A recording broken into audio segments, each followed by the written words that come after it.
Smooth 98.1, love music, love life. You're very welcome to today's edition of Business Express 981. I am Ayo Mairo-Ese. With me on the show, as always, is Rotus. Good morning, Rotus. How are you today? Hi, thank you. Hi, good morning to you. Good morning to all our viewers, listeners, and everybody around the world. Great to be here, sir, again. Great to have you here. All right, to those who are listening to us in Lagos, Nigeria, or any part of the world, you can go onto our YouTube channel. We're streaming live on youtube.com/smooth981FM Lagos. If you know anyone who would like to listen in as well and they're not able to get to their devices, you can send them the YouTube link. And then you can send us your message and comments on that platform, YouTube, as well as on WhatsApp. WhatsApp number is 0809 444 0981. Rotus, finally, the president signs the Petroleum Industry Act into law. He has, and we're expecting to hear from the Minister of State for Petroleum Resources, Smuggling, either late today or tomorrow after the Federal Executive Council meeting. There should be a press conference that he's going to give on this bill.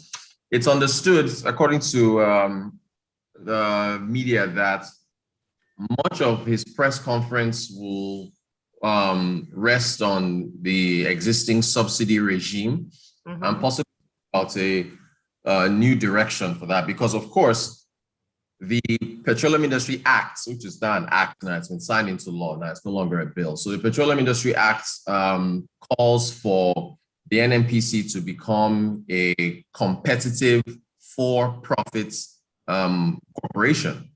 And so what that means is you can't continue to carry losses that you've been carrying for years as a result of, refineries that are underperforming, and also, meeting testing the difference between the end price, final price of fuel and the landing cost. That subsidy has to end as well. So he's expected to give a press conference today. Now, of course, this is supposed to open up investments in Nigeria oil and gas sector, particularly, downstream as well, upstream as well. The whole 30% allocation to frontier basins for exploration. There's still the subject of the host communities. I understand that the despite their they wanted like 10, they wanted 10%. I think they settled on 3%. So there's still that sticky issue there. But 20 years gone now, the act has finally been signed. We just hope it's not too late. And we hope that you can sign any act you want to sign in the world. You have to implement it. So we'll have to see within the next few months, we have to see moves being made. But you can expect fuel price with subsidy ending, proposed as the act calls for it, we should see the pump price of fuel increasing. So we'll see how that goes. But all eyes and ears on Smuggling. We'll have to hear what he has later today or tomorrow. We'll have to see what happens. Yes, interesting. They say that petrol may sell for 300 naira. Do you think it would go that high or even higher? Yeah, if you go by what it's selling for in other neighboring countries, should be, because crude oil is at $70 levels right now. So it depends on what the landing cost is. I mean, landing costs of 280, 290. You can't just add 20 naira more on top of that and then say that you have the pump price at 300. With a landing cost anywhere from 250 to 280, I think you have to add an additional 70, 80, maybe another 100 naira plus for other fees. So it could be higher than 300. All depends. Look, it's an open thing, right? Yeah. What you pay for bread, the price of bread depends on what the cost of wheat. You know what I'm saying? So the price of these final items depends on the underlying raw material that is based. So crude oil will determine on that, all that. All right. Do you think with the new Dangote refinery and the money being pumped into refineries in Nigeria, do you think that would have any impact on the price? Well, yeah, if you can refine your own petrol, then your costs will be lower. But, so yeah, they will. But that's when that arrives. As of right now, as of when the Dangote refinery will begin operations, we are looking at 2022, 2023, maybe even after that. We don't know at this point. Okay. Yeah. Right.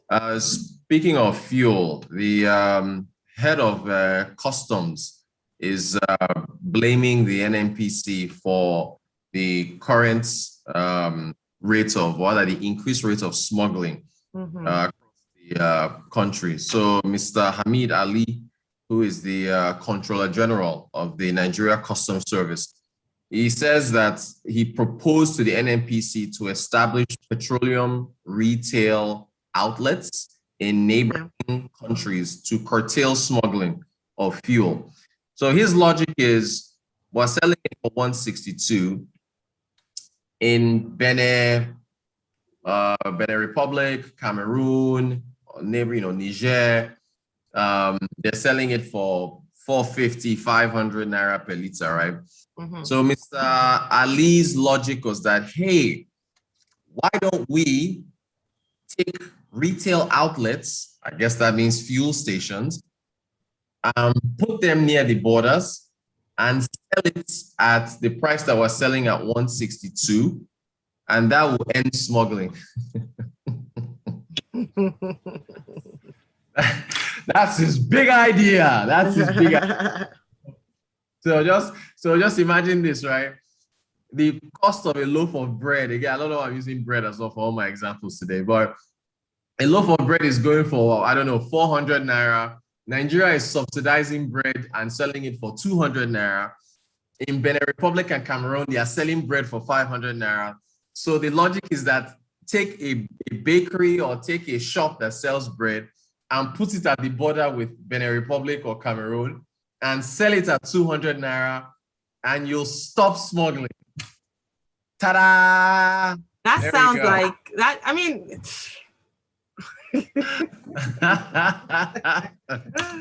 that's the big idea. Oh my goodness. Who would have thought of that? I mean, how come we haven't thought of that in such a long time? Let me raise the quote here. I used to have his quotes in premium times.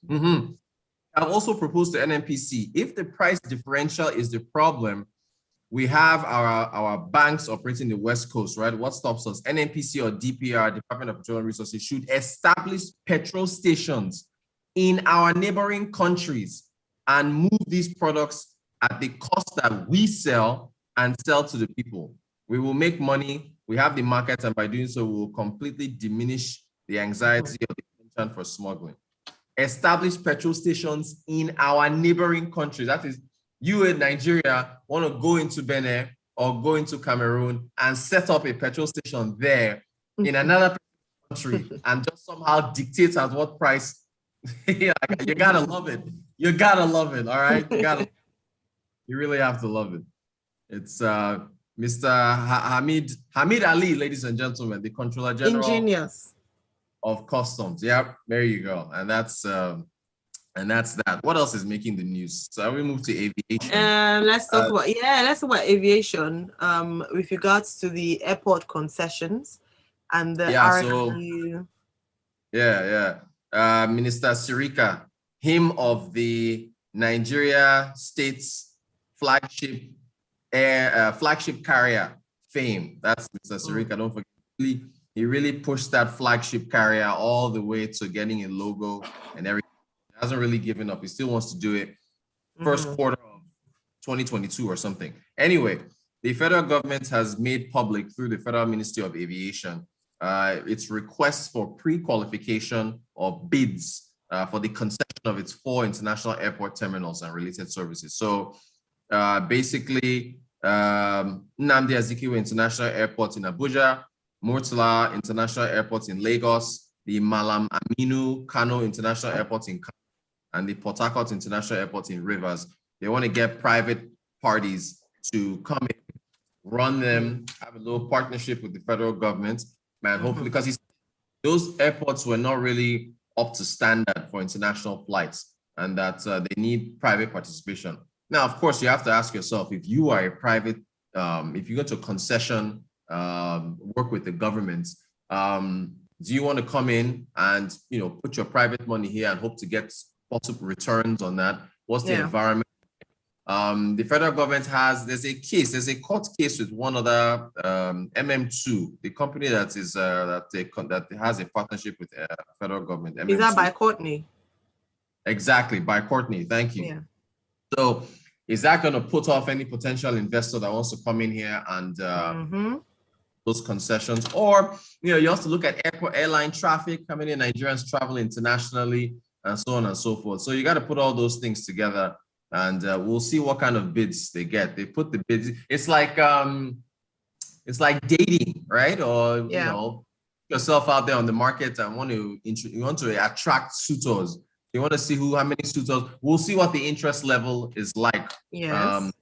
God, yeah. I know they listed the conditions for organizations that you have to be financially capable. You have to have the technical expertise. You gotta. If you're gonna get, again, it's like dating. You have to have a salary. You have to be of a certain age. You have to be. It's a partnership after all. I mean.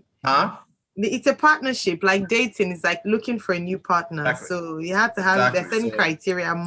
Must love dogs. Right. So if Nigeria has a reputation of being crazy, nobody wants to date a crazy person. So, I can't believe you just said that. That's how it's gonna work. Oh my days. All right, let's take a few comments from Nigerians. Ogenochuko from AJ says, my prayer is that the 3% meant for the oil communities will be channeled into education and technology development. Thank you. That's what a number of people have raised. Benga come here with a number of comments. Says, Rotus, if petrol increases, everything goes up and social upheaval may occur. We are all there.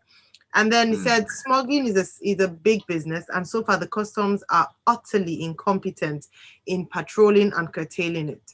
The customs boss should keep his own advice. And then he says, Nigeria wants concession airports, yet we want to set up national airline. Why? Why? It's a hub. They want a hub. They want to take advantage of a hub, Yeah. Joel says, Kuwait actually did something similar, setting stations in other countries. Interesting. Where? Which countries? Kuwait. How much did they sell the fuel for? Kuwait.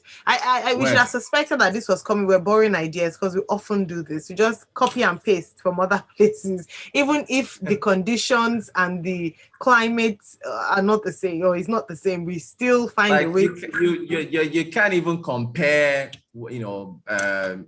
I guess oil production price and so on with what's going on in those. And the level of subsidies they have there. It's not, anyway, we'll see whether they go through it.